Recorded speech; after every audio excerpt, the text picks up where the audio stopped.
Партиите на албанците остро реагираа на изјавата на председателот на Уставниот суд Дарко Костадиновски. Според него, SMS пораките за прекршоци треба да бидат само на македонски и англиски јазик, но не и на албански.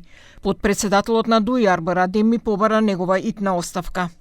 Kryetari i gjykatës kushtetuese nuk sillet si kryetari i gjykatës kushtetuese, po edhe disa të tjerë gjyqtarë atje, për informime të kësaj qeverie, vërehet një tendencë e qartë nacionaliste, pa bazuar në argumente profesionale.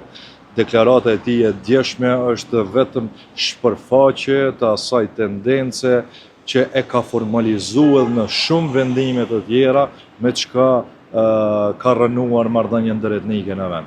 Prandaj dorëheqja e tij është imanente, është e domosdoshme, një çaste më përpara ai dhe gjithë të tjerët të cilët mendojnë si ai e të cilët ndodhen atë institucion duhet të dorëhiqen. Уставниот суд ги одби двете иницијативи поднесени од пратениците на Алијанса за албанците, онаа на Зијадин Села и онаа на Арбен Таравари. Пратеникот Елми Азири изјави дека ставовите на некои уставни судии се синхронизирани со антиалбански политички кругови кои имаат омраза кон албанскиот јазик. Jemi në një situatë paradoksale, në një situatë absurde, që atë që ta lejon kushtetuta nuk është rregulluar me ligj. Ajo që operacionalizohet me ligj në hapat e më të qeshtme kontestohet nga instancat tjera. Ajo që është rregulluar me ligj dhe nuk është rregulluar me kushtetuta, konteston kushtetuta, pra kemi një ashtu siç e kishim rastin edhe me ligjin për përfaqësim të drejtë dhe adekuat, siç e kishim rastin edhe me ligjin për përdorimin e gjuhës shqipe, edhe rasti i fundit për të cilin po flasim se City.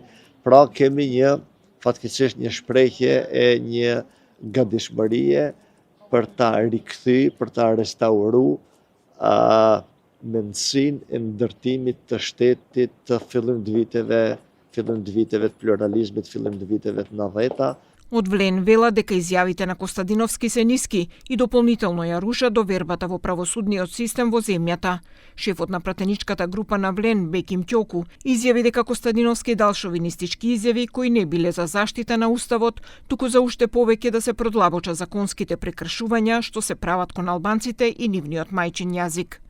Edhe shembujt që I mori simbolikat me kalin apo kur tha që gjuha angleze përdoret sepse vin të huaj, janë të paqëndësishme, janë të pavërteta, sepse ne nuk I kemi numrat e telefonit të huajve që hynë në shtet, ato nuk janë pjesë të këtij sistemi ku janë regjistruar numrat e telefonit dhe emailët aty në të huajve, kështu që janë të kota dhe të panevojshme deklaratat të tilla të tipit nacionalist edhe mund të them deri shoven.